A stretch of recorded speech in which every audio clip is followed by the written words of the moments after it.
ஓடி விளையாடு ஓய்ந்திருக்கலாகாது. அதுக்கு தான் சூப்பர் சரவணா ஸ்டோர்ஸ்ல சம்மருக்கு ஆடைகள் வாங்கும் போது அவுட்டோர் கேம்ஸ் ஃப்ரீ. விளையாடு சூப்பர் சரவணா ஸ்டோர்ஸ் சம்மர் கோடையை கொண்டாடலாம். இன்னைக்கு புதுப்பட்டியில உங்க அமைச்சரை உட்கார வச்சிருக்காங்க. திண்ணையில கூப்பிட்டு நீ உட்காருப்பா, 20 வருஷமா நீ என்ன செஞ்ச அதை சொல்லிட்டு போப்பான்னு சொல்லி உட்கார வச்சிருக்காங்க. அடுத்த ஆண்டுல நான் ஜெயிச்சுட்டு நான் அடுத்த ஆண்டு வந்து நான் ஒண்ணுமே செய்யலைன்னா என்னை கட்டி வைங்க, உங்க திண்ணையில கட்டி வச்சு என்னை கேளுங்க. ஏன்னாடே நீ இப்படி சொல்லிட்டு போனா பிராமண நாட்டுக்காரன் இங்க போன சொன்னிடுறாங்க, எது ஏண்டா நீ என்ன செய்யறன்னு சொல்லி என்னை கேளுங்க. இப்படி கேட்கறதுனாலதான் பெரிய வெறுப்பு 500 ரூபாய் கொண்டுட்டு வந்து உங்ககிட்ட கொடுத்து ஓட்டு வாங்கலான்ற திமிரு, அந்த பண திமிரில் இருக்கிறதுனாலதான் இந்த பகுதி எந்த செழிப்பும் இல்லாம கிடைக்கும். ஆடு மாடு வரைக்க மேய்க்கிறதுக்கு கூட ஒரு மேய்ச்சல் நிலையம் இல்லைங்க. பார்க்கிற பகுதி போல என்ன இருக்கு? கருவளைக்காடு, கண்ணு கட்டியது கருவளைக்காடு. இங்க மனிதன் வாழ தகுதியற்ற மண்ணா இருக்கு. இந்த மண்ணு மரணா போச்சு. ஏன்னா இங்கே பேய்கள் அரசாடுகிறது. அதனால் இங்கே சுடுகாடாக மாறிக்கொண்டிருக்கிறது. அண்ணன் அவர்கள் சொன்னார்கள் சுற்றுலா தலமாக ஆக்க வேண்டும் என்று சொல்லி. பாரத பிரதமர் நரேந்திர மோடி திட்டத்தில் இந்த பாரியாண்ட மலையை சுற்றுலா தலமாக ரோப்கார் போட்டு சுற்றுலா தலமாக மாற்றுவதற்கு நான் கண்டிப்பான முறையிலே உறுதுணையாக இருப்பேன். மத்திய அரசாங்கத்தினுடைய திட்டங்கள் அனைத்தும் இந்த பகுதியிலே தங்கு தடை இல்லாமல் வருவதற்கு நான் பாடுபடுவேன். இந்த பகுதியிலே போய் கேட்டோம், எங்கள் பகுதியிலே பஸ் இல்லை, எங்கள் பகுதியிலே குடிநீர் இல்லை, எங்கள் பகுதியிலே தார்ச்சாலை இல்லை, எங்கள் பகுதியிலே வாழவே தகுதி இல்லாத இடமாக வைத்திருக்கிறார்கள் என்று சொன்னார்கள். நான் சொன்னேன், 20 வருடங்களாக நீங்கள் வாக்களித்தவர்களுக்கு கேட்க வேண்டிய கேள்வியை ஓட்டு கேட்க வந்து என்னிடத்தில் கேட்பது என்ன நியாயம் என்று கேட்டேன். அதுவும் சரிதான் என்று சொன்னார்கள்.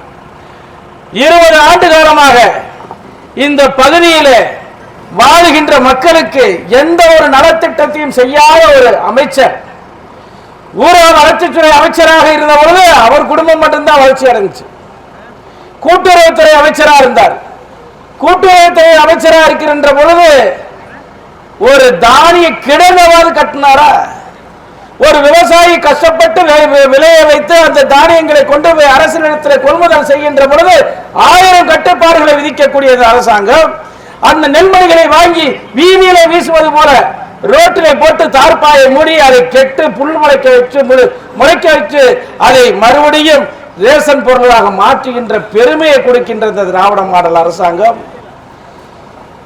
வாழ தகுதியற்ற தமிழர்கள் வாழ தகுதியற்ற நாடாக எத்தனையோ மன்னர்கள், ராஜராஜ சோழன், குலோத்துங்க சோழன், கரிகால சோழன், பாண்டியன் நெடுஞ்செழியன், எத்தனையோ மன்னர்கள் ஆண்ட பூமியில விருப்பாட்சி கோபால நாயக்கர், திருமல நாயக்கர், பூலித்தேவன், சின்னமருது, பெருதமருது, சிங்கம் சண்டி, நம்முடைய வேலுநாச்சியார், மாமன்னர் மருதுவாண்டியர்கள், சுந்தரலிங்க குடும்பன் போன்ற எண்ணற்ற தேசபக்தர்கள் வாழ்ந்த நாட்டிலே இன்றைக்கு வாழ வழியற்ற நாடாக இந்த திராவிட மாடல் ஆட்சியை செய்து வைத்திருக்கிறது.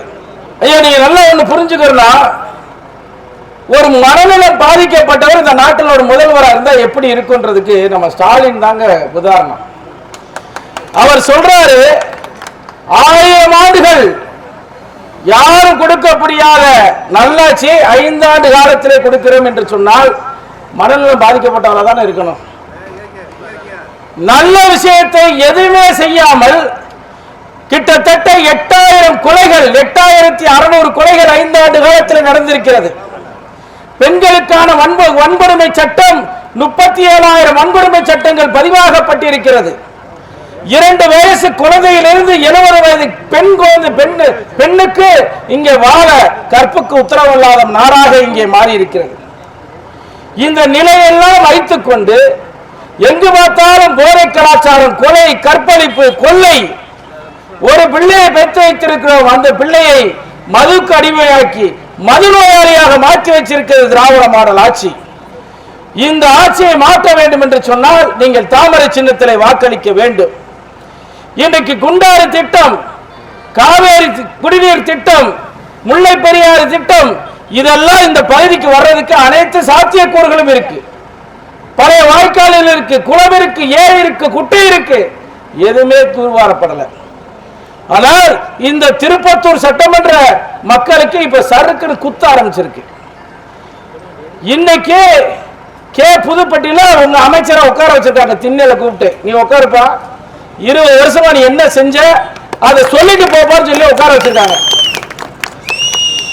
அடுத்த ஆண்டுல நான் ஜெயிச்சுட்டு நான் அடுத்த ஆண்டு வந்து நான் ஒண்ணுமே செய்யலைன்னா என்னை கட்டி வைங்க, உங்க திண்ணையில கட்டி வச்சு என்னை கேளுங்க, டே நீ இப்படி சொல்லிட்டு போனா பிராமண நாட்டுக்காரன் இங்க போட்டு சொல்லிடுறாங்க, எது ஏண்டா நீ என்ன செய்யறன்னு சொல்லி என்னை கேளுங்க. இப்படி கேட்கறதுனாலதான் பெரிய இருப்பு 500 ரூபாய் கொண்டுட்டு வந்து உங்ககிட்ட கொடுத்து ஓட்டு வாங்கலான்ற திமிரு, அந்த பண திமிரில் இருக்கிறதுனாலதான் இந்த பகுதி எந்த செழிப்பும் இல்லாம கிடைக்கும். ஆடு மாடு வரைக்க மேய்க்கிறதுக்கு கூட ஒரு மேய்ச்சல் நிலையம் இல்லைங்க.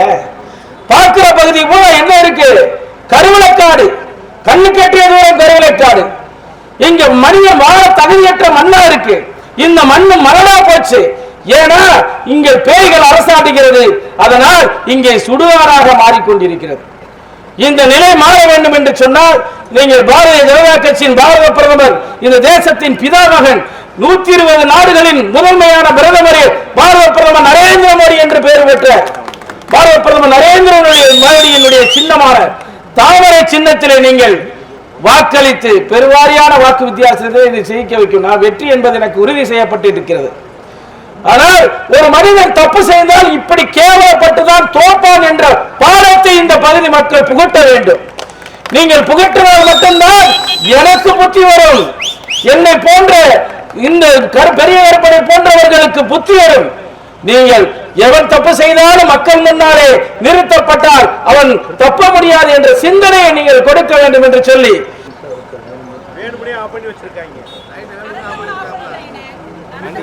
கரண்ட கட்டு பண்றோம். நம்ம வந்தாலே அவங்களுக்கு சாக்கடிக்கும், அதெல்லாம் கட் பண்ணிருப்பாங்க.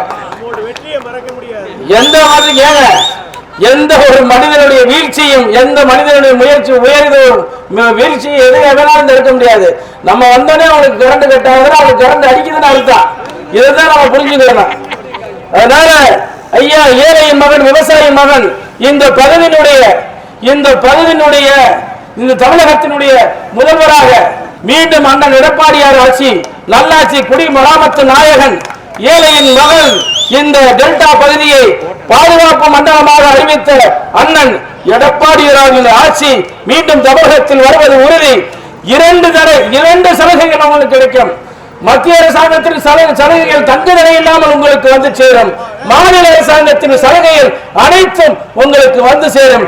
இந்த பகுதியை நான் நரேந்திர மோடி பாரத பிரதமரிடத்தில் சொல்லி ரோப்கார் திட்டத்தை கொண்டு வந்து இந்த பகுதியை சுற்றுலா தலமாக மாற்றுவேன் என்று சொல்லி உறுதியளித்து விடைபெறுகிறேன். நன்றி, வணக்கம். பாரத் மாதா கி ஜெய். ஜெய் ஹிந்த்.